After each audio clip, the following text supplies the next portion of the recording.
Welcome back, ladies and gentlemen. Here we are on the Journey on the Fly, the podcast. So, yep, you know the story. You can find us wherever there are podcasts, and if you can't, let us know. We'll try to get us in there.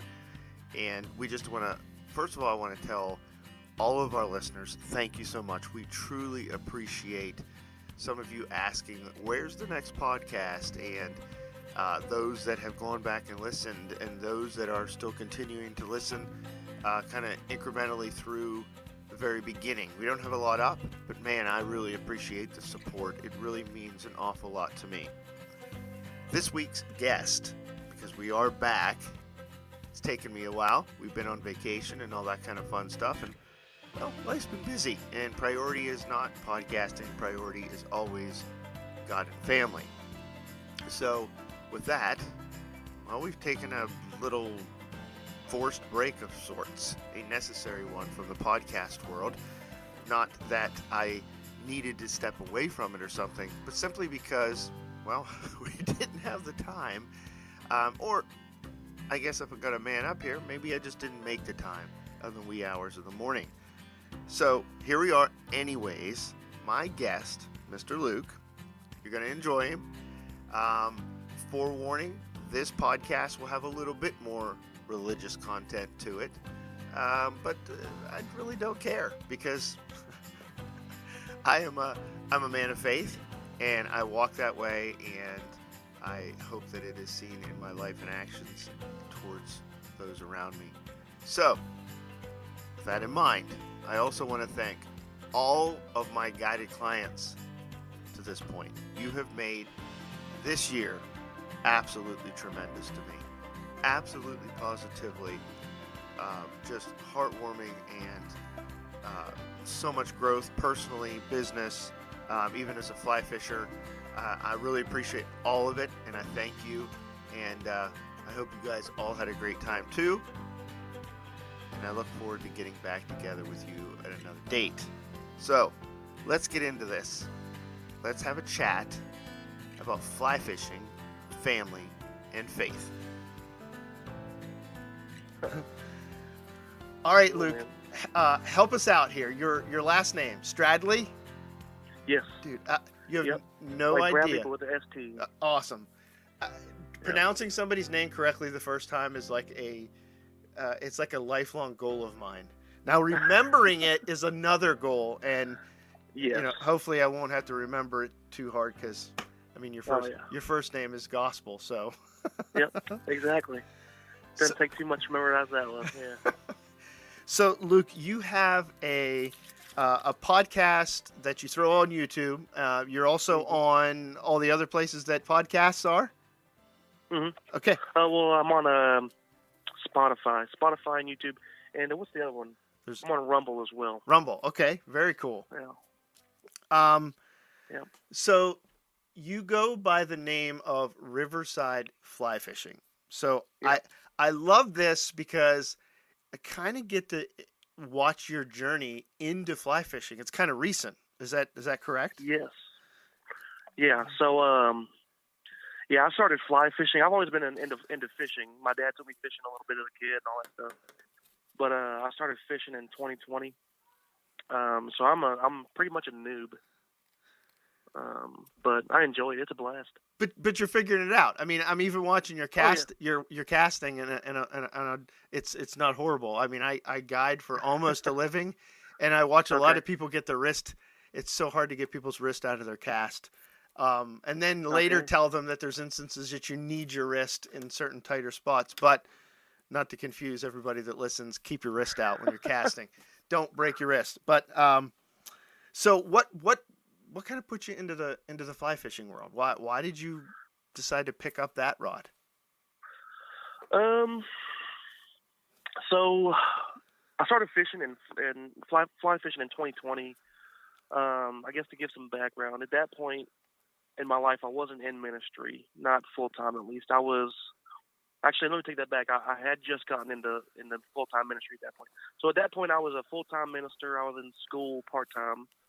I was a dad of one girl at that time, and then on the weekends, maybe once or twice a week, I'd put on a badge and gun, and I'd go serve at the sheriff's office downtown. And so I do that every week. I was part of the EPO and warrant unit, and then 2020 hit, and you'll remember the riots hit, and all that stuff happened. I'm in Louisville, and so all that stuff happened. And so, on my weekends, I'm going downtown to these riots. I wasn't on the front lines ever, but still just stressful and all that stuff. Sure. And it's at that point, I remember there was one day I was talking to my wife. I was stressed out.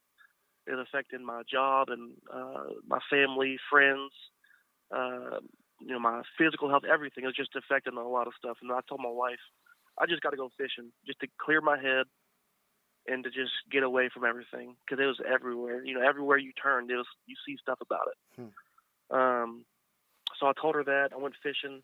Didn't catch a single fish that day, but it was, I always say it's one of the best days of fishing I've ever had, just because I was out there on the water and just laid it all out to God. I'm a minister now, and so obviously have faith in Christ and all that stuff. So I laid it all at His feet and just connected with Him. And I realized at that point, that's how I can use fishing as a means to relieve stress. And so it was shortly after that point, maybe a few weeks after that point, my dad got me a fly rod, and I started fly fishing from there. And I fell in love with it. Haven't really looked back since. So let me pick apart a little bit. You did not, but you did warn me you're an open book. What stressed you about those circumstances and those situations? What brought that out of you? There's a few things really. One is just the physical situation in and of itself. It's a riot. Remember when it first happened, my sergeant texted me, "Hey, this is what's happening at this point." I remember if I remember correctly, it was one of the bridges. There was a police unit trapped on one of the bridges, surrounded by rioters or protesters, whatever you want to call them. And from there, I turned on the TV and started watching it, and then, you see the city burning and all this stuff, and then you realize, well, I get to go down there this weekend and deal with all that. So there's that aspect, and then there's also a big aspect that was really troubling for me is, at that time I'm also full time in ministry, so it's like, how do you make sense of this with your faith? How do you make sense of the anger that you feel, that I felt personally? How do you make sense of the division and the hatred or the tension between, the two sides or whatever it is? And how do you make sense of all that? And then how do you try to speak into that in a way that's pleasing to God and in a way that, is edifying to people and way that helps people see the light in all the darkness. So that's the main ways that it stressed me out. But it was a lot of that. It was a lot of seeing friends and close family having disagreements and arguments and all this stuff and it's just a lot of division. That's probably the main ways that it stressed me out. Well, I appreciate that honesty, because that's a perspective that I would not have, because I wasn't in any of those kinds of circumstances whatsoever. And man, I'm grateful that it bothered you that much, that you thought in so many different directions.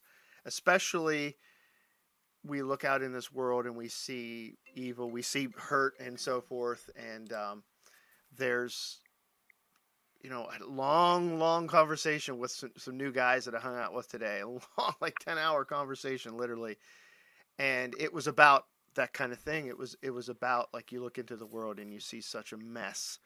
How do you make sense of that? Because, especially as Christians, because it's an important. Now, I want to say this, especially as Christians, because we are Christians, you and I, but that problem, and some philosophers and in most circles would kind of apply the problem of evil in that, to kind of classify it. It's not an issue that is only to be and should only be addressed by Christians. Every worldview has to make sense of that, and if it can't, then it's time to start, shifting your worldview. It's time to start rethinking some things. Yeah, because those things are real. The reason I brought and asked you to kind of unpack it a little bit is because this real situations. You're a real person, and you dealt with it really. Mm-hmm. And that's the point, is that mess is out there in different ways in different places. And I don't mean the riots themselves. I just mean the mess of evil, the mess of, Yeah. as Mm-hmm. you and I would put it, sin, and, Mm-hmm. and all the things that it causes. And I appreciate that, as crazy as that may sound, I appreciate that it bothered you, that it wasn't something you sat Yeah. idly back and just didn't care about. Yeah, it was. I mean, it was. There's points where it's almost like you're paralyzed because there's a lot of emotion that was involved in that. At least for me, I don't know about every cop, but for me, there's a lot of emotion involved in that, and so it's how to maintain, I guess, a godly presence with that emotion, if Yeah, that makes sense. it makes But complete sense to me. Yeah. yeah. And the interesting thing of it is, in the middle of all of it, it was, and man, I want you to say something. I'm going to say something, and then you kind of speak to this freely. So, Okay. in the middle of all that, it was fishing, and as the world would say colloquially, it was the outdoors. Where I would say it was, for years, I would felt weird saying that when I would go out and sit in a tree stand, I felt closer to God. And then years I Oh yeah. matured and I realized it made sense, because when you're in creation, that expression, that I would say, that screaming of God's existence that's there, or that subtle nudge that God is there. I mean, Scripture teaches very clearly that His divine nature is revealed in what He's created, not just the trees and the birds and the fish, but also in personal relationships and so forth. And here's what I'd want you to kind of speak to, because you mentioned some things, especially in your first video, that I wanted to bring up. And we hear so many times, especially in the fishing community, well, I don't go, we hear two things. We either hear somebody say, well, I don't, go to church to be with God. I go out to fish to be with God. Or Mm-hmm. they really do say things that like, what fishing or fly fishing or being on the stream is where I kind of go to church. Mm-hmm. Give me your thoughts on a couple of those things that people say in regards to Yeah. that. My first thought really is Romans 1:20, which is funny that. So it's funny because I'm actually doing this interview right now from my car because my kids were inside. They just got put down to bed. But as I'm sitting here, I'm like, oh yeah, my Bible's right here. But Romans 1:20 says, "For his invisible attributes, that is his eternal power and divine nature, have been clearly seen since the creation of the world, being understood through what he has made." And so that's the first thing that comes to mind is um, when I'm out on the water. It's a very spiritual thing. That sounds weird to say at face value, but when you really look at it, and when you're out there, it's hard to explain. When you're out there and you look at God's creation, you look at the intricacies and just how amazing all of it is. It inherently points to a higher power. And so, whenever I'm out there, that's where I see God clearly, because I'm surrounded by His creation. When I'm at home or church or in the city or whatever it is, you don't get that because everything is man-made, and you're surrounded by skyscrapers if you're downtown, or if you're at your house, your house is man-made, all that stuff. So it's sometimes hard to get out there and really understand just how powerful God is, just how amazing it is that we're even here. And so that's the first thing that comes to mind. But I think there is something to that. I think there is something to the fact that whenever you're fishing, it is a spiritual, I would say, in some sense, a spiritual act. I mean, I think a lot, people don't go to fly fishing or fishing or whatever just to catch big fish necessarily. I mean, it's fun to do. It's a great part of fishing, but that's not the best part of fishing. I think the best part of fishing is just being out there. And so I think that, whenever I think of fly fishing for myself as a Christian, it's like, yeah, I'm connecting with God. I'm praying out there. Sometimes I sing, whatever it is, but like I'm connecting with Him on a deep level. And I think there are times when even secular, non-Christians or unbelievers, they're out there on the water or whatever, and I hear them talk about it, about how amazing it is and how peaceful it is, and how I guess just blissful it is, to put it, for lack of a better term, but just how amazing it is. And I think in some sense that's them realizing there's something out there that's bigger than me in some way. Maybe they wouldn't articulate it that way, but that's at least how I would see it. Because once you're out there, you realize there's something bigger than you that's going on. Those are my thoughts. Yeah. But yeah, I mean, fly fishing, there's something about it. Whether it's fly fishing or nature, or hiking or hunting or whatever it is, there's something about being out in nature that is special. And then, like Romans 1:20 says, it points right back to God.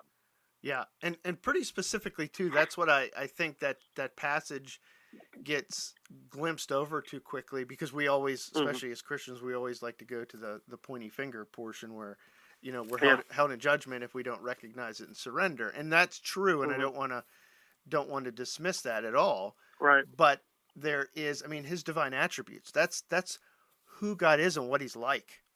I mean, that's pretty intense to know that the Apostle Paul is literally saying that in what God has made, you can get to know, in some respect, what God is like. Yep. And there's a lot of quotes, especially from some ancient scholars and stuff. One in particular who's not ancient, I think he's a pastor or something, I remember. It's Russell Ballard. He said that all marvels of nature are glimpses of his divine power and expressions of his love. And I often find myself where if I get up in the morning and I'm traveling somewhere and I happen to cross a bridge and I look out and I happen to catch the sunrise, and it moves me to tears for a couple reasons. Because one, everybody will ask me, "Hey, how you doing?" And I've adopted this response of, "Well, better than I deserve." Yeah. And I mean that both like as an expression of who I am and what I'm appreciative for, whether somebody asks a question or not about it. But I also say it that way in a little bit of a hope that somebody asks me what that means, because there's a reality to seeing that is an expression of God's mercy to me. But then deeper as it goes, and you were alluding to this a lot, and like, well, people just, there's something about it. There's to be able to recognize the beauty in that is even more of an expression of mercy to me, because we could just look at it and just say, that's what it is. And you made it kind of a comment in one of your first videos, and you said how you were on a river. You weren't disclosing what river or the hole. Hey, that's my spot, man. Yeah. But you mentioned how on the expressway that goes over it, people can just drive over it, and they just they look over it, they pass over it. Say something about that to us, because about not essentially taking things for granted. That's how I kind of put it. But when you see those things and such. Well, yeah, it's a, like I said earlier, it's an entirely different world when you're out in the woods or on a river, for me, or whatever it is. But, I mean, like I said earlier, when you're downtown, it's hard to see God there. I mean, you can see him there, but it's not like when you're in nature. Like I said, because everything is man-made. There's not a bit of downtown Louisville that isn't man-made. And if it is man-made, somebody took it from somewhere like the woods or something and then placed it downtown. So you get from that hustle and bustle of life to the hecticness and the chaos of life, and you get down to the river and it's, oh, wait a second, there's an entire world out here that is going on, whether I want it to or not, whether I realize it or not. That's something that's cool about. One thing that blows my mind is rivers, especially like the Ohio River, which is here in Louisville. It's a huge river, and every time I cross the bridge from Louisville to Indiana, I look over and I'm like, dude, that's insane that there's that much water that just flows, and it's just always gonna flow, and it's never gonna stop. Like, that just blows my mind. But there's this entire world that's going on and continuing on, whether we realize it or not, and it's really easy to miss. And so that's really what Riverside is largely about, in a sense, is just encouraging people to get out, away from the hustle and bustle of life, away from the chaos, away from the, I'm going to say, metaphorical riots, and to just disconnect, and to just disconnect from the world and just connect with God, or get out in nature and just be and decompress. And I mean, it's so important, man. If you don't decompress every now and then, you're really going to struggle. I learned a lesson in ministry really early on. Like, okay, so my way into ministry was very unorthodox. Like, I feel like most people, when they go into ministry, they're like, okay, I'm going to go get a four-year degree, and then once I do that, I'll go and be a minister somewhere, and then I might continue on in school, whatever. I was headed towards law enforcement since day one, like long time ago. I was a youth intern, and essentially my plan was to, okay, hold on to both law enforcement and youth ministry as tight as you can, and then see what happens. And then I landed where I landed. But that's how I really got there. And so uh, a lot of my life has been working 2, 3 jobs, going to school while working, and it's really been a grind since I was 19. And so I learned really early on. Actually, there's a really sweet lady named Mary Collier. She's a saint of a woman, but she taught me you can't pour into other people with an empty cup, and it's such a true statement because you can't. You can do your best, and you can certainly try, but I found that oftentimes when my cup is empty, when I'm overly stressed, when I'm to that limit, even when I try to pour into people, it doesn't come out in the way that it needs to. It doesn't come out in a way that's loving or kind. It comes out of a way that's, well, this is just an obligation, or this is this or that, and it can sometimes get muddied. And so, yeah, that's one of the biggest lessons I've learned early on in ministry is just every now and then to reset and just fill your cup up and just connect with God. The more you connect with God as a Christian, the more you connect with God, the more that you'll be able to pour into others, the more you'll be able to be more efficient in ministry, more efficient in loving your family, loving the friends around you, just everything when it comes to people and stuff, because you're getting your source of love and strength and peace from something that's, one, much higher than you, but two, eternal, and it's never going to end, like the Ohio River. And that's something that's so cool about fly fishing to me, is there's so many life lessons that you can learn just from looking at nature and observing the world around you. And you kind of alluded to it earlier, talked about it earlier, but I mean, you can learn all kinds of stuff just from, sometimes when I'm out on the water and I'm thinking of like videos to make or, whatever it is, content to make, you can just look around and, oh, this is, trees are a metaphor for this, or like the river is a metaphor for this, or even how fish act is a metaphor for this. And you can learn so much just from watching nature do what it naturally does.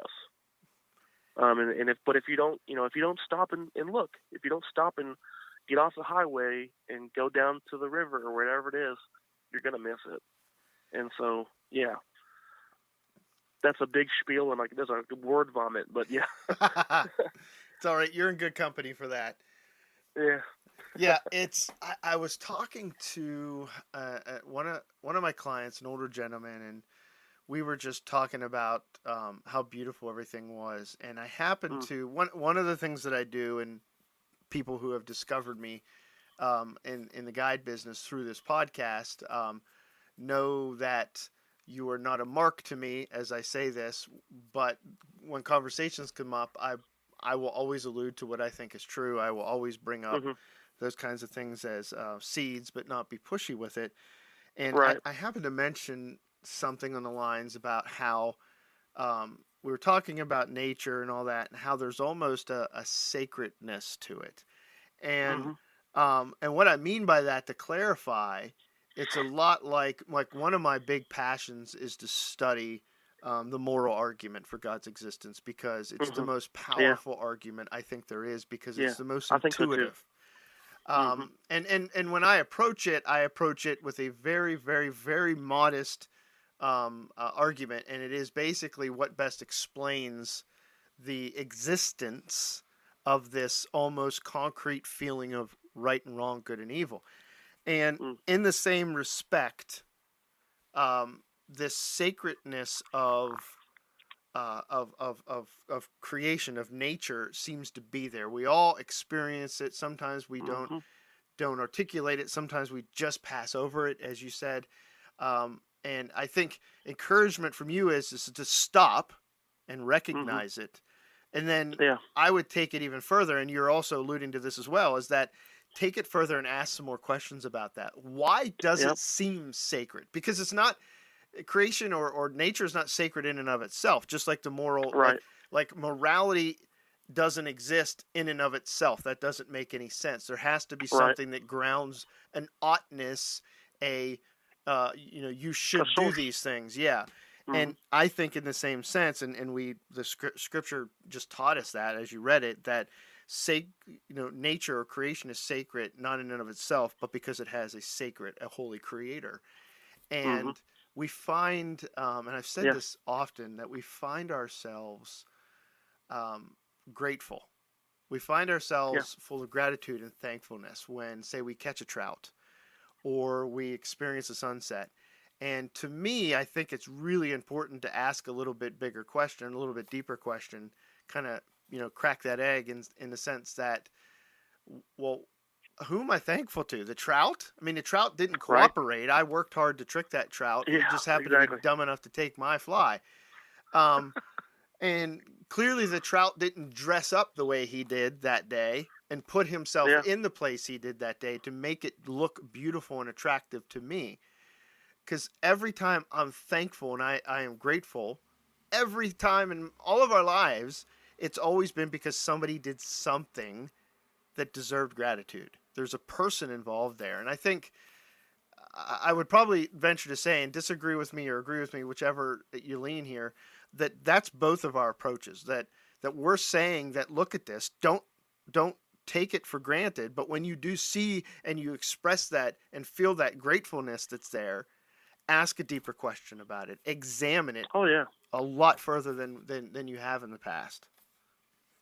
Yeah. Absolutely. And even just the intricacies of nature. I mean, look at it. Just blows my mind. Like, just look at how just even even animals, how they have babies, or how fish procreate, or even how just fish breathe. Like, all of it is, it's so intricate, and it's just amazing to me. Like, that's what you're, when I catch a fish, um, it doesn't matter how big the fish is to me. Fish are just they're mind blowing. Hmm. They have gills, they breathe through that, and they live under. It's just insane that that's even a thing, but it is. And like you said, having gratitude for a creator that created a world that's so intricate yet so pleasing in so many ways is I'm grateful for that as well. Yeah, for sure. Yeah. And I don't mean to beat the dead horse and all that, but it's definitely something that caught my eye with excuse me, kind of some of your videos and your point and purpose to why you started what you're doing, because it's very much a motivating factor to me in how I attempt to draw people's attention away from the craziness of life. I mean, I get Hmm. clients that they'll tell me they're impatient men and they'll get caught in the trees a bunch of times and they'll be like, man, this fly fishing thing, it's just not for me. I just don't have the patience. And my response is to them is that you're the exact kind of person that the therapy of fly Yes. fishing, you need to partake in this, because I mean, patience isn't something you wake up with in the morning. No. I mean, you have a couple kids, you know Yeah. that that's something you work on. If anything, God gives us kids Yeah.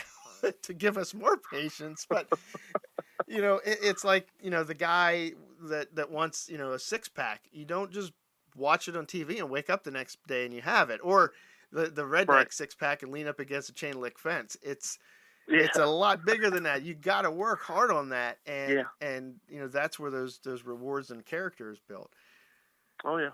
Um, so you said you're in ministry. Let's kind of shift. Yeah. Although we're doing ministry here, I think. All So right. you come into ministry kind of in an unorthodox way. What are you doing now in full time ministry? Is that what you're doing exclusively, or are you still working with Yes. the police? So I've since quit the sheriff's office just because at this point I'm in full time ministry. I'm doing school a lot. I have two kids now, and just juggling all that wasn't. It was possible, but it wasn't the best. I understand. So I've quit that, and all I do now is I'm full time in ministry. I consider Riverside a job in some sense. I don't make money off of it, but I take it seriously. In other words, there's that, and then I'm a dad and I do all that stuff. So yeah, I'm in full time ministry now. Very nice. And if I remember right, you do youth work, or you're just assistant pastor or something of that sort. They call me associate pastor. I don't know. I hang out with middle high schoolers and college students. That's so whatever you want to call that. Understood completely. Yeah. Where are you going to school?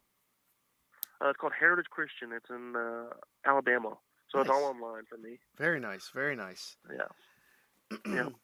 So I want to touch on this because this is a big thing. You had made, I think two, maybe more that I missed, but you made a couple podcasts and you talked a lot about fatherhood. Talk to us a little bit about that. Give us your thoughts on that because that's a big area of heart and mind for me because I see so much lack of it, and I see the dads that go fishing to escape, and I envy those that have these relationships with their dads that introduced them to fishing and fly fishing in specific, and has created an outdoor lifestyle in a sense through that. So. What are your give us some thoughts on fatherhood and things like that? Because we're only a couple weeks removed from, right, Father's Day. Yeah. I'm similar to you. I think that it's really encouraging to see fathers who, I'm going to say, get it in the sense of they have stepped up to the plate in terms of their duties as a father. I wish that happened more. I'm lucky to have a lot of, me and my dad, we haven't always been close necessarily, but we have a good relationship now. I have a lot of other guys in my life, mainly through church and in my family who have been really good fathers. And it's good to see that example. But I think fatherhood's a blessing. It kind of bugs me, I guess, whenever I hear moms or dads complain about parenthood and complain about, they'll say that things along the lines of my kids are a burden and all this stuff. And look, kids are a handful. There's no question about that. They test your patience, like you said, and they can be aggravating and frustrating and all that stuff. But they're an absolute joy, Like I made a post the other day. We built this massive playset in our backyard for the girls. I have two girls. I'm a girl dad, 100%. Matter of fact, I'm saying this as I have painted toenails because my 4-year-old wanted to paint my toenails, and you can't tell her no on that. Total girl dad. But we built the playset in the backyard for them. And last night they're swinging on the swings. My 4-year-old's, I'm pushing her, and my 2-year-old is in my wife's lap, and she falls asleep on her lap. She's exhausted. But, I went to grab my phone and take a picture because it's just those little moments are so special. And it's, as a dad, good grief, my daughter's 4. That 4 years went so fast. So fast, dude. And it's like, it's too fast. I want to cherish every moment. And so spend as much time as possible with them. Yeah. But, fatherhood, it's a blessing. It's a joy. It's fun. It's challenging, but that challenge makes you a stronger man. And when I think of fatherhood and what it means to be a dad or what it means to be a father, it's really, for the Christian man, it's the ultimate. It's the ultimate calling to manhood. It's like the ultimate test of manhood. If you can be a good dad, you're a man. And that's how I view manhood, in a lot of ways, at least. But yeah, yeah. Those are my initial thoughts, I guess. Yeah, I guess we can dive into it more. Have you have you gotten a fly rod into either of those girls' hands yet? So after having the fly rod in their hands, we got those like little cheap Walmart. I don't know, those cheap little Walmart reels we caught. Heck yeah. Some bluegills. Yeah. Nice. And so we had some fun doing that. And the reason that I bring that up is, one, that's important. That's just a prerequisite to being a good dad. But I remember years ago, I forget the name of the book, but Josh McDowell spends $300,000 to $600,000 a year just on research because he's a man that doesn't want to say anything unless he knows there's really solid foundations to say things. And that's pretty cool. He had done a bunch of digging on data about fatherhood, because for Okay. years all the research was done on mom and how important she was and the nurturing and all that, to how it's different for a boy child and a girl child and so forth, and how the workings are so incredibly different. Well, it the most of the data on being a dad and that relationship has only been around for like the last maybe 50 years, I think. And it's interesting because so much of what they found is just enormously moving, and it's not Yeah. something we can just toss under the rug and kind No. of overlook. But one of the fundamental things that um, Josh had discovered, that it sticks with me, and I say it to every dad I can possibly say it to, is that all the data, all the research, children spell love the exact same way. Time. Mm. And I Yeah. say that because there's this, we'll call it this Appalachian mindset, where dads are just responsible for putting food on the table and a roof over the house. And Yeah. even biblically, like in ancient Israel, that wasn't even necessarily the case. Men and women both worked. They had different things Right. they did. So that's the whole man working and the woman staying home thing necessarily isn't an old thing, although it's sometimes the very best thing, because a woman just has the better ability to nurture in those younger years, Hmm. than a man does. But beside that, it's an important thing to realize, I think, and say whatever you want to this, that as a father, as a Christian dad specifically, it is so much more than just working a job and paying bills, because anybody can Hmm. do that and doesn't have to even be around their kids. They call that child support. Yeah. Deadbeats do that. Yeah. Yeah, yeah. And there has to be something more to it. And that's really, like, that's my challenge to the dads that are listening out there. Yes. What are your thoughts on some of that? Well, so you mentioned the stats. If you look at the stats on fathers' involvement in their kids' lives, I think, if I'm not mistaken, a father's involvement is the number one indicator of success Hmm. in a child's life. In other words, if you have a dad who's involved, it's not a guarantee of success, but you're starting heads and shoulders above everybody else. And so, in that aspect, in the sense of getting a job someday and being set up for life and all that stuff, a father is extremely important. Mothers are too. Don't get me wrong. I'm not saying mothers aren't, but fathers are more important than I think we really realize. And then so there's those stats, and then you think of the stats within the church. Um, Churches are mostly women. I think the stat, if I'm not mistaken, is I think they're like 60%, maybe 65, maybe even a little more percent female. Um, and men, for some reason, just don't go to church as much. But if you look at even more stats, if a church can get a man, a father, to come to church, then you're most likely going to get the wife, his wife to come, and his kids to come. If the mother comes to church, you might get the husband, and you might get the kids.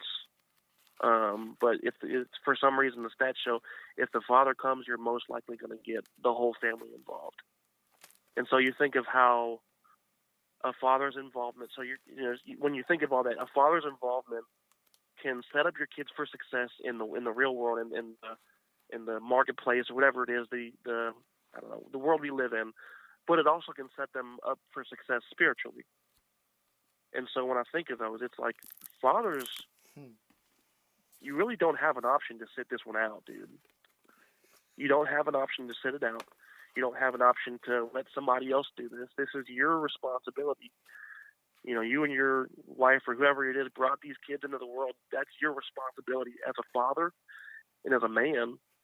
And you need to take responsibility of that. You need to take ownership of that and lead your family. The Bible talks a lot about the man being the head of the household, and man being the head of the church. I don't know if you're egalitarian or complementarian. Doesn't really necessarily matter right now, but the Bible talks a lot about the man being the head of the household, and it's maybe many reasons why. I think one of the reasons, though, is because I don't know what it is.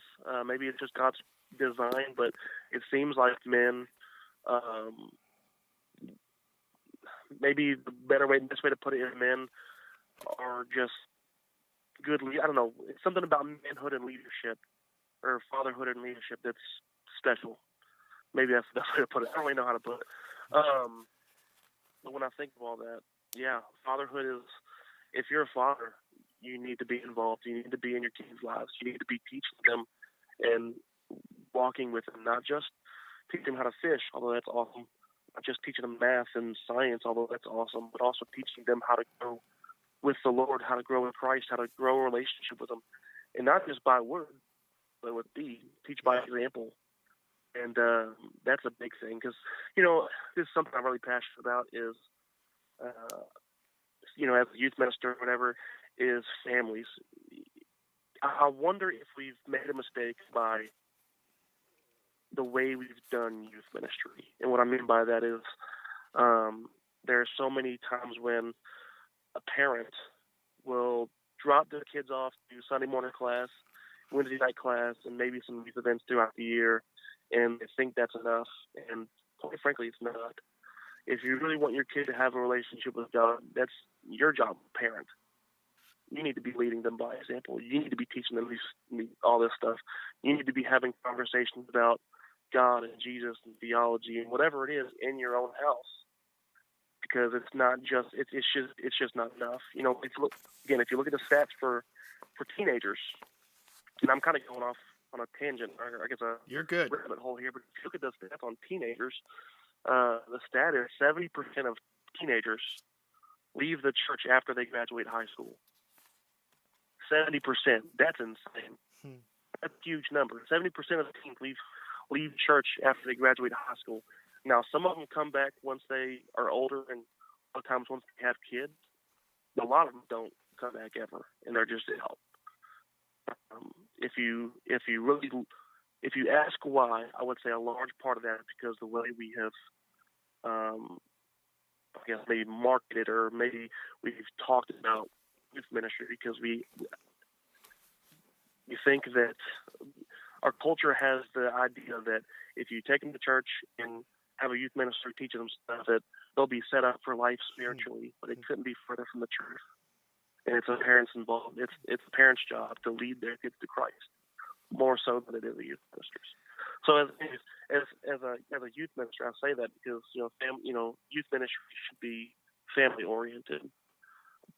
Anyways, that's No, I love that, man, because I've always viewed even church, not just youth ministry. Those are supplemental. It doesn't mean they're not important. It means they're supplemental to where the core of understanding and teaching come from. I was talking to a guy today about this, that our philosophy in raising our boy, one was that when we had one child here on this side of eternity, we have two up there, and it was one to not spoil him because he's an only child, and that was difficult in itself. But the other main philosophy that we had was to inoculate, not isolate, and what we meant by that is we weren't going to obviously sit him down in front of R-rated movies, but we wanted him to know these other worldviews were out there. And we didn't. Right. We told him that while you're in this house, this is what we believe, and this is how we're going to live. But I'm going to give you the tools to make that decision on your own, not tell you only what to believe. I want you to know also why we believe it and how we come to those conclusions. So, my son could sit down right now if he was on this podcast, and he can explain naturalism, Islam. We call it new spirituality, but many of the new age stuff. And he can contrast those three major worldviews with Christianity and not belittle those other worldviews, but explain them in terms that covers essentially their fundamental core tenets. And the reason we did that, and we taught it to our youth kids at our church, the reason we did that is because why in the world do I think if I keep my son protected from those things now, he's not going to get introduced to him as an adult? Then I throw him out there and he has no tools. It's like, I am an adult. I'm 47 years old and I can learn on the job, but I don't want to do that to my son in the real world. And I think, like, going back to why is it that dad is so important? I think there's some mystery there. That's fine. I think there's a created Right. order for sure. It's definitely not an oppressive order, as some may think, Right. men trampling on their wives. That's not it. Yeah, that's how a lot of people see it, though. But yeah, I agree. Yeah, I think that men parent differently than women do, Hmm. but they're complement to each other. Yes, I don't remember what it 100%. is, but it's the word I think in Genesis for when God created Eve. It was there's a word in there. Man, I wish I could remember it. Dr. Robert Gagnon does a fantastic job of this, but he unpacks it, and there's a word in there that means both the same and complementary. That Hmm. the men and women are the same in one respect and complement each other in other respects, which means they're the same in one respect. They're human made in the image of God, but they are very different in their nature. They're the way that God has created them to function and complement each other. And that goes hand in hand into understanding, in my opinion, understanding why a mom is important in these ways and a dad is important in these ways. And when you separate the two, I mean, tragedy happens. And please, anybody listening out there, I know there's people out there that have lost their parents and that don't know who some of them are, and some of them are in jail. And we're not attacking you. We're just saying that this Right. is why that hurts so much, because it's Hmm. been taken from you, or you haven't had that experience. I'm going to throw a couple of these out, and actually, I got 5 books sitting on my desk here. I'll put links to for people to pick up. But here's just a handful of in this particular book is 52 things kids need from their dad, and it starts out with some stats. One, it says 85% of all youth sitting in prisons grew up in a fatherless home. Hmm. Children who live apart from their fathers are 4.3 times more likely to smoke cigarettes as teenagers than children growing up with their fathers in the home. Now, that may not be a big deal to somebody because what's cigarettes compared to methamphetamines, but Right. cigarettes still kill. Fatherless boys and girls are twice as likely to drop out of high school, twice as likely to end up in jail, 4 times more likely to need help for emotional or behavioral problems. 75% of all adolescent patients in chemical abuse centers come from fatherless homes. Three Yep. out of 4 teenage suicides occur in households where a parent has been absent. And adolescent females between the age of 15 and 19 reared in homes without fathers are significantly more likely to engage in premarital sex than adolescent females reared in homes with both a mother and a father. Now, I know the premarital sex thing is no big deal to most nowadays, but well, we'll have to save that topic in detail for another chat. But Fair enough. Yeah. it's insane, the data that's out there for this, and man, it is just really important. And the reason this Hmm. connects, like the podcast is about fly fishing and life, so both are incredibly relevant. And the Right. reason I bring it up and kind of rehash out the whole fly fishing outdoors type of thing is those are the places that my son and I go to connect. That's where we go Hmm. to get away, and I don't do it enough. Right. I've been telling myself lately, like right now, restructuring life to be full time guiding, but I still work a couple other jobs. I want to do one thing as far as a vocation, and I want to do that one thing so that I have a work life imbalance. Whoever came up with this Yeah. term work life balance is an idiot, complete idiot. If you're listening, you are an idiot, because it should be as unbalanced as you can possibly and humanly make it unbalanced. Do not spend more time working than you do with your children, unless your children are working with you like it used to be pre-industrial revolution, Hmm. because Yeah. your kids need you more than your employer does. And if your employer doesn't understand that, find a new one or become your own. Yeah. Oh Okay, yeah, for sure. there's my rant. Well, no, I think you're right, and that's something that we're always mindful of. Like I mentioned it earlier, my daughter's 4 already, and that's just insane that that's happened so fast. But as it happens, I'm starting to realize that, wait a second, I don't want to just ship them off to school every day and then get them a few hours at night and then put them to bed or whatever and then wake up and do it again. I want to spend as much time with them as possible, and we're looking at homeschooling for a lot of reasons, not just that, but that's part of that's part of it. Is that, man, like, you have 18 years with your kids before they're off. Generally speaking, 18 years goes by fast. Yeah. 18 years goes by fast, dude. Mm-hmm. And man, my kids, they're everything. I want to spend as much time with them as possible. And so that's part of it. But yeah, man, I'm glad you had those stats pulled up, because all those stats are, those are the ones that I was, had in my head. I can't remember them though, because I don't have the memory of an elephant. But yeah, it's crazy. A father's involvement is extremely important, and I wish more fathers realized that. Well, I think they will. I think through what you're doing and the exposure of this podcast and just step by step, one by one, people that agree with this share it and see it. And dads kind of, us guys that struggle with a lot of pride. We don't want to admit we're wrong when we're dead wrong. And my wife and I made a bet tonight. We don't bet much, but we made a $10 bet that this person we saw on TV was this person, and I was totally wrong. So I owe my wife $10, but but we just had to do another bet, so then we're even and I win. But it's just we don't want to admit we're wrong, but it's okay. Good Lord, that's how we grow. That's how we it's good to see your kids.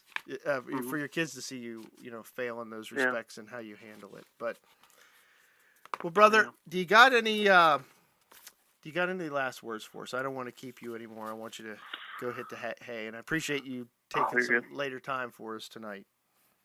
Oh, well, I appreciate you having me on. It's been fun. We'll have to do it again sometime. But I guess last words.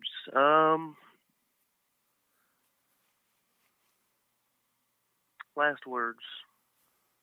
I guess for those listening, Jesus loves you, first of all, not to get all religious on you. Jesus loves you. He died for you. He was risen from the grave 3 days later. And because of that, we can have a Genesis 1 and 2 relationship with God again. And when I think of the gospel, a lot of people go back to Jesus. I go all the way back to the beginning of time, because you had a perfect picture of humanity and how we interacted with God, and that was something special. We walked with Him, we talked with Him, and then because of sin, that was all taken away. But once Jesus came back, died on the cross, and was resurrected 3 days later, the veil and the curtain in the temple was torn, signifying, this is what my first video was about, but signifying that we can have that deep, intimate relationship with Him again. And if you're saved, then keep going towards Christ, keep walking with Him. But if you're not, really consider learning more about it. Follow Journey on the Fly. Follow me if you want. We talk about Jesus and stuff all the time. But if you haven't gotten there, considered it. Just consider it. There's really nothing more important than that. When we really think about eternity and our salvation and whatever, like our soul, then there really isn't anything more important than that. So I guess if I had last words, then that's probably it. Well, I appreciate that, brother, and I appreciate your boldness. God gave us memories that we might have roses in December. James M. Barrie, 1860 to 1937. We talked a lot about religious worldview on this podcast today. And I'll just be honest with you, I've said this before, I care about your thoughts and your opinions on it, but it doesn't sway me from doing it if you tell me that I should be doing it differently. This is who I am. This is not just who I am, but it's a worldview I think is true. And I would be doing everyone a disservice to hold back the ideas that are in this worldview. Now, if you're listening and you're an atheist and you want to talk about atheism and fly fishing, man, hit me up. I am all open to it. I have friends that do not believe what I believe. I don't live in a vacuum. But that's kind of the environment that I'm comfortable, and that's also seems to be kind of where we're edging a little bit in this podcast. Not entirely. It's about fly fishing and life. And the life side of it's pretty important. I mean, there you just heard Luke say how important fishing was to him in an intensely stressful situation and time of his life. And a lot of us know that. A lot of us run to the river and run to the stream for some of the same reasons. Some of us fly fish for that very reason, to get away and to find a place of enchantment and a place of solace. But those things are only temporary in and of themselves. What we were talking about tonight is not easy, but is eternal. And Luke's invitation and Luke's last words stand. And with that said, since it is a late night tonight that we're recording, I want you to all have a good night's sleep. But if you're listening to this in the AM and you're driving, please don't fall asleep at the wheel from my very soft, relaxing voice. I know that's not true at all. Keep your lines wet and your flies in the fish's mouth. Till the next time, God bless.